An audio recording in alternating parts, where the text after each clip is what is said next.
Well, what's up? I'm finally back, and I took a little bit of a break, but that's okay. I was waiting, and recently, what I've always been waiting for is something very relevant to talk about, relevant to what's going on in social media, the news, and just recent times in general. You know, with 2020, there's been so much that it has been very easy to keep up with, but it's also been a lot to keep up with, and choosing what I talk about, although it is a large menu, it's sometimes hard to order from that menu. But today we're going to talk about cancel culture between Western and Eastern culture. Now, obviously, I'm going to focus on the Japanese side of it, and will say that there are some countries that handle cancel culture kind of in the same way that Japan does, such as South Korea. But it's sometimes very, very different in others like China or India, where sometimes people can do something completely horrible in those countries and they either tried to hide or ignore it, which, I mean, I think a lot of you can agree happens a lot in China recently. Can't talk too much about that if I ever want to travel through the airways and have to stop in an airport there. Anyway, after you delete TikTok off your phone, I'll go ahead and get into this video and talk about all the cancel culture going on. It's, a little bit of everything in every community. You've got the Smash community, Smash Brothers community.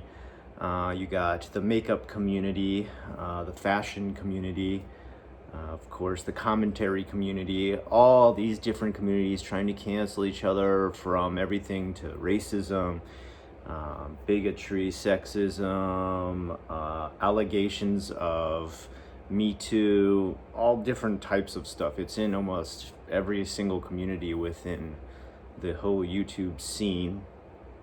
In general, I find my own way of never putting myself in a compromising situation is any collab I usually do, or any kind of video I've done with other YouTubers, tends to be either in a public place or at a party for YouTubers. I don't think I would ever travel to like a YouTuber's house who was like alone. Yeah, you've got cameras on, of course, because it's YouTube, but you really never know. I mean, yeah, you watch me all the time if you're subscribed to my channel and watch my videos, but do you really know me? And I feel like that's what other YouTubers should think about other YouTubers. Yeah, we've talked to each other sometimes on the phone, we've collabed, but do we really, really know them? Do we hang out with them constantly, see them out of their element, see them not acting as their YouTube personality? Do we know what they would do? Now, that's not making allegations that every YouTuber has dark desires and, dark ideas for how they can twist the truth. That's not what I'm trying to say. I'm just trying to say that it's always good to be careful. I believe it was Hiko Simon who told me once, he said, anyone who contacts him on the internet, he immediately believes they are crazy until proved otherwise, which is a pretty solid plan. That's not to go out and say that like he thinks everybody, whoever talks to him or uses his channel, is crazy. He's just saying it's better to slowly approach a situation and make sure you have a good amount of time to assess a person's personality before you think you actually know it. And I think that is a very wise decision coming from him. With cancel culture, what we see is some not so wise decisions being made by YouTubers as far as what they've said, what they've done in the past. This may be way in the past when it comes to things like Jeffree Star or Shane Dawson, where they've, obviously said very racist things or done very racist things, or with Shane Dawson, things that, get into the realm of, can I even say the word without having my whole channel canceled? The ped allegations. I think that's as close as I want to come to saying that word on my channel, so that it doesn't get completely taken down and blocked, because even if you make allegations, you can have everything canceled on you. But it does appear that there is literally video evidence of him doing some very questionable videos, and I know he's used the excuse of edgy humor, and I will say, in general, edgy humor and sarcastic humor is accepted far more in the West than it is accepted over here in Japan. in general, I would say to any and all people coming over to Japan, don't ever expect your sarcasm to work here. Not saying that I don't personally find sarcasm funny. I love dry wit. I love sarcasm. I'm actually very sarcastic at my house with my family, but as soon as I step out of here, I know right away that I cannot be doing any kind of jokes that are really sarcastic. Maybe I'll make some on the YouTube channel once in a while, but I try to make them incredibly obvious, and due to the fact that my videos are not in Japanese, I really don't have a lot of Japanese fans who watch my channel. I have a few English-speaking Japanese people, and that's it. And most who speak English do tend to know the humor of Westerners and understand when I am joking.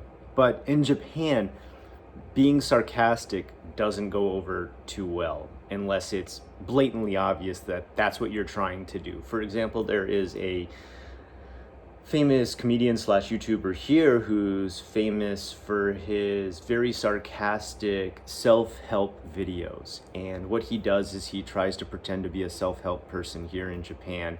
And his videos just come across as him being very like shady and sketchy in the way he says it. Like he's always like raising his eyebrows and saying like, yeah, you know what I'm talking about. Yeah, you got it. And he makes it super obvious so that you know. And he's very famous and very funny for that. And people really like it because they can tell right away. But for example, if you go to a job here in Japan and you try to bust a sarcastic joke with one of your workmates, that even if you've been working with them for like a year, they'll look at you and be like, what, that really happened? And you're like, no, I'm just joking.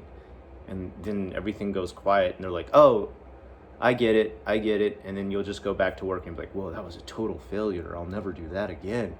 And, you'll learn that pretty fast. Has it gotten people in trouble on YouTube in Japan? Not really, not so much.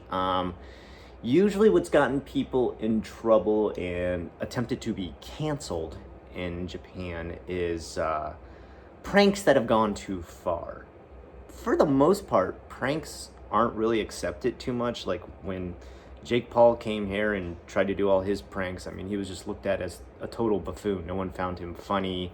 Everyone found him to be kind of just a rude asshole. And he was, quickly sent back with a apology video incoming afterwards with what a jerk he had been here in Japan. I mean, but there have actually been some Japanese people who have tried to make prank channels that failed miserably. So I would say if you do want to come here and try and start a prank channel, it's not really a good idea. For example, there was one YouTuber, and this is a Japanese YouTuber, I'm just letting you know so that it's not another Jake Paul, and he would call up delivery services like Koroeneko, UPS, DHL, and he would order stuff, and when they would come to deliver it, he would act like a really angry Yakuza, and he got more and more extreme with every video. Like one, he'd be like chopping up meat really angrily, or like slicing sashimi like an angry Yakuza chef or something. And he kept upping it more and more and more, making it more extreme, that as these guys were coming to the door to just simply deliver a package and do their job, they were extremely scared, kind of like horrified, because in Japan, the natural reaction to someone delivering a package is just like, hi, thanks, okay, do I need to pay for it? All right, here's the money, anyway, bye. Like, that's it. It's a really, you don't need to tip them, you don't need to like do anything special out of the way. It's their job running around, and these guys hustle, man. These delivery boys here in Japan, they hustle. Like when they go from house to house, you don't ever see them walking. They are literally like jogging with these dollies and hand trucks that they push around. So these people hustle. You don't see any kind of fat delivery people here in Japan. There's no such thing. These guys must be burning calories 24/7.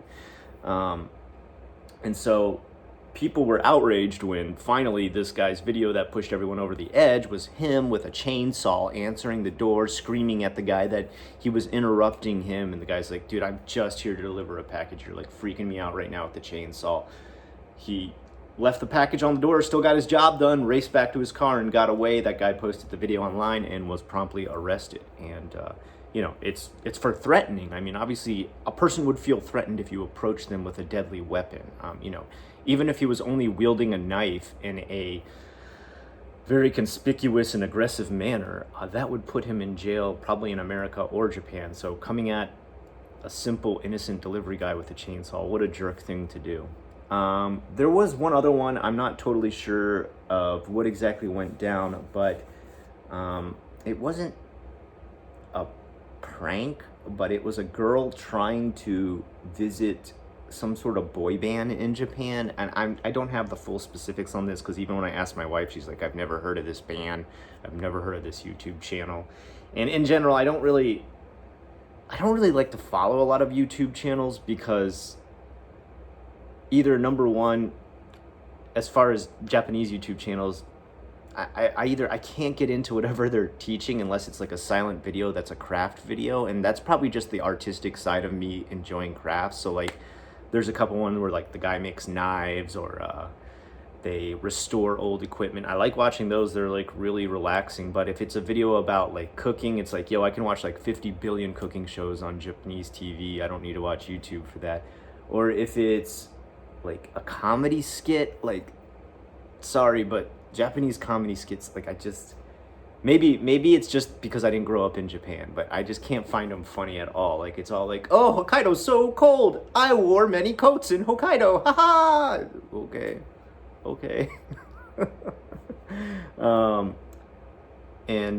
So this one girl was creeping over to these boy band house, apartment, what would you call it, like a suite. They all lived there together, and her video was going to be of her surprising them that she was like a big fan of theirs, and greeting them at the door as they came out. Well, you know, they already had cameras set up at their door, like a lot of Japanese houses do. They have cameras, especially if it's a really nice suite or a really nice house, or even a high-class security apartment complex. You have a camera usually in the hallway.